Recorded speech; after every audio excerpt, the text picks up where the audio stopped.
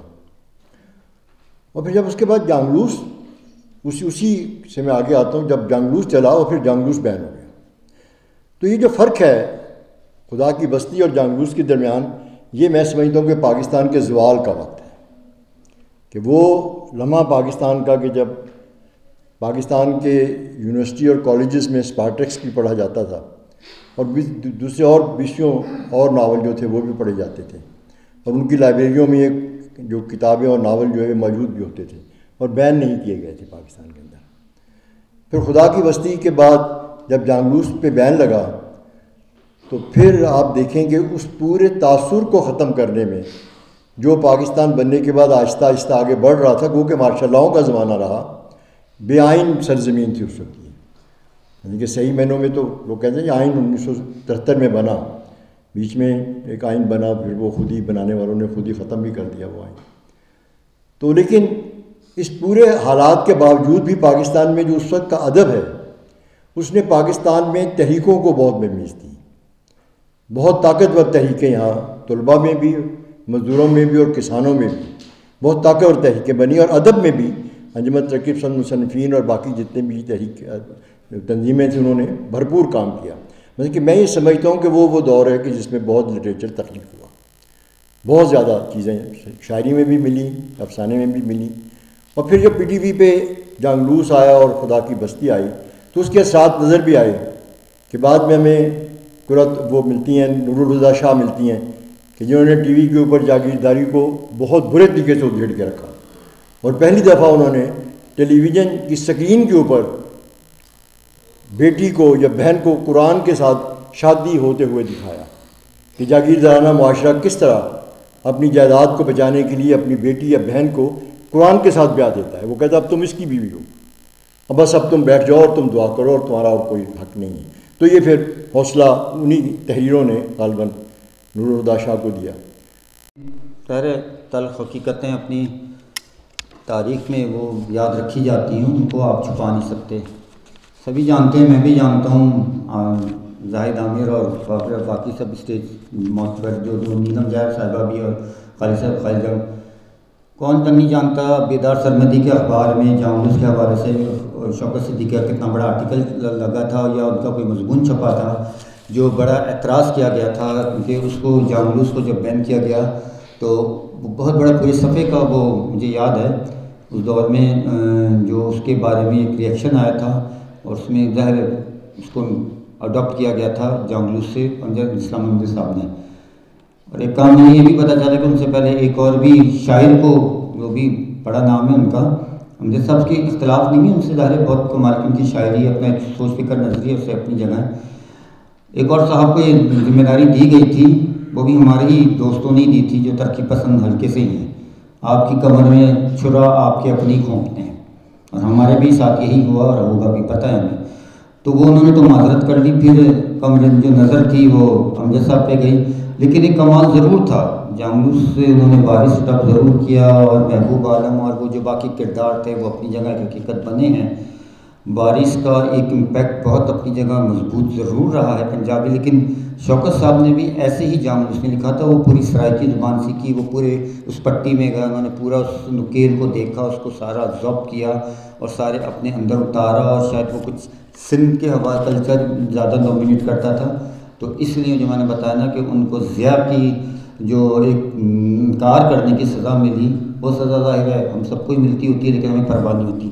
میں اب اسٹیج پہ بڑے ایک تو ویلکم کرتے ہیں ان کو, ملتان سے سفر کر کے آئے, بہت شکریہ. لیکن وہ خالد ڈاکٹر اشرف صاحب تھے وہ تو نہیں آ سکے, مگر بڑی مہربانی محبت ان کی رانا شہباز صاحب کی کہ وہ اپنے ساتھ پروفیسر اسلم عارف, جس طرح میں نے ذکر کیا, ایک تو یہ کچھ بات بھی کریں گے, دوسرا جو میں نے پہلے بتایا کہ جو کانفرنس ہم کر رہے ہیں شہاب کامران صدیقی صاحب, ان کے فرزند شوکت صاحب کے اور بھی فیملی, لیکن ان کا ایک خصوصی پیغام ہے وہ بھی یہ پڑھیں گے. تو میں آپ سب کی تالیوں میں, ہمارے آؤٹ آف لاہور مہمان آئیں, ہم ان کو بھرپور ویلکم کریں گے. تو میں پروفیسر صاحب سے درخواست کرتا ہوں کہ وہ یہاں آئیں اور اظہار خیال کے ساتھ خصوصی پیغام بھی پڑھیں شوکت صدیقی صاحب کے بیٹے کا. پورا ریکارڈ کریں.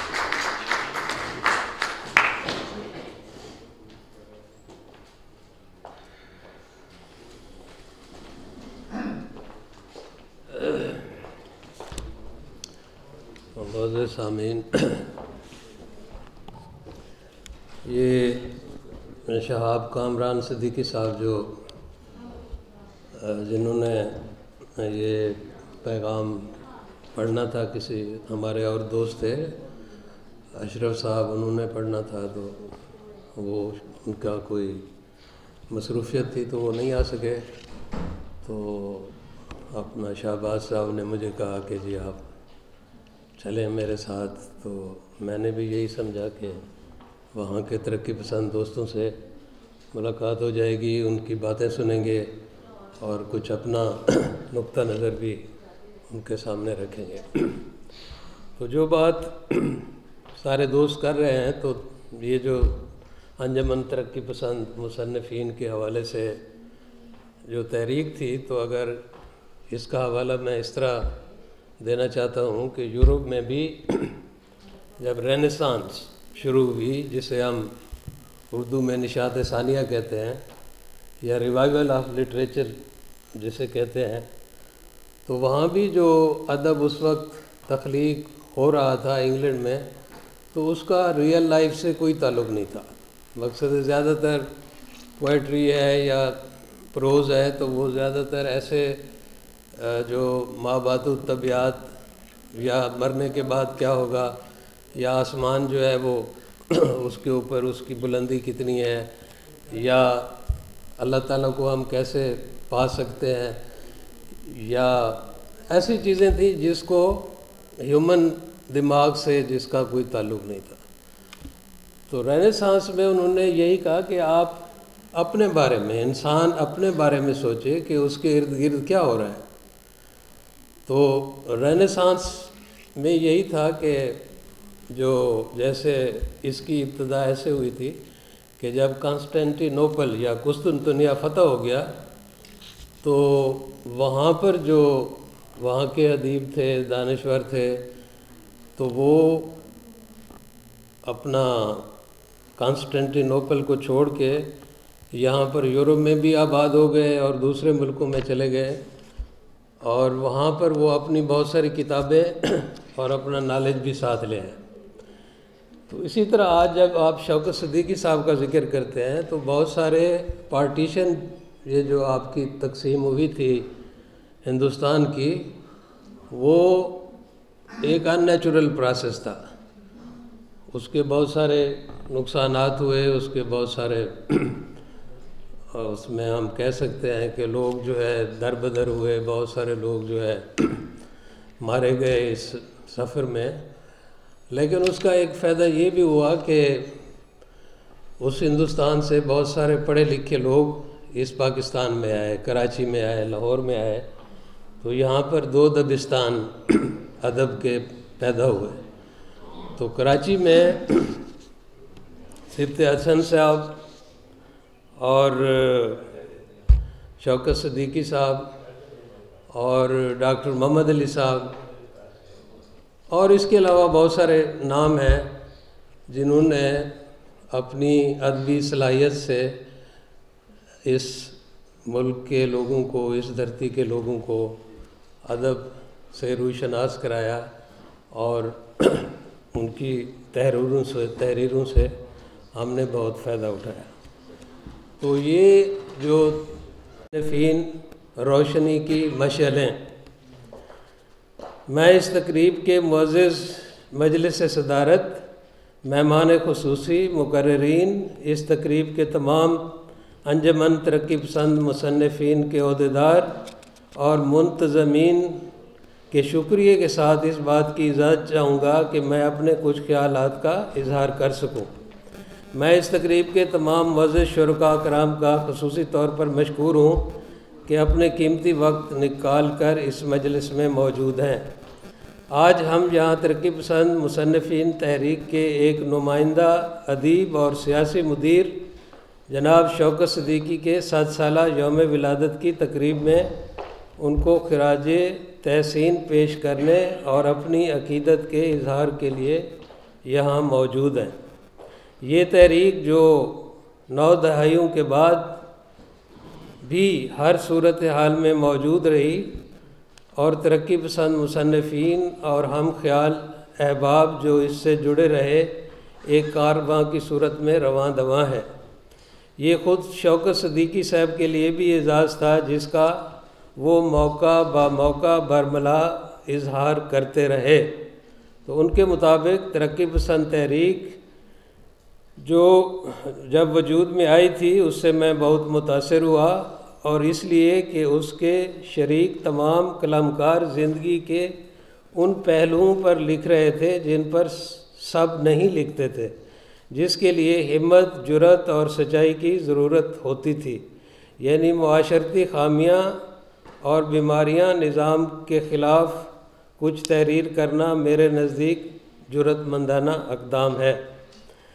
ترقی پسند نظریات کے پس منظر میں ظہور پذیر ہونے والی برطانوی استعماری تسلط کے خلاف مزاحمتی اور طبقاتی جدوجہد میں ایک نمایاں تنظیم انجمن ترقی پسند مصنفین ہند تھی، جو ایک ہماگیر تحریک بن کر ابھری، جس نے متحدہ ہندوستان کی سیاست اور اردو ادب پر دور رس اثرات مرتب کیے۔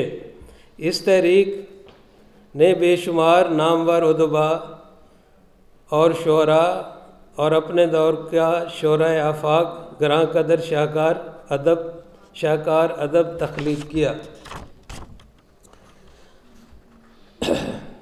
تو انجمن ترقی پسند مصنفین یا لیگ آف پروگریسو آتھرز کا مقصد ترقی پسند سوچ اور نظریہ کے پیغام کو ادب کے ذریعے عوام تک پہنچانا تھا، جو آج بھی تمام تر سختیوں اور مشکلات کے باوجود رواں دواں ہے۔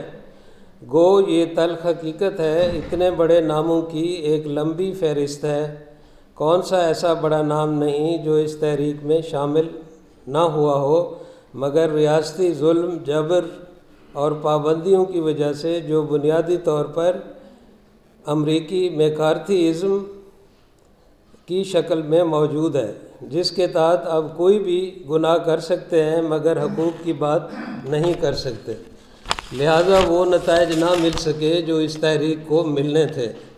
بہرحال اس کا نام قائم رہنا بھی کسی تعجب سے کم نہیں۔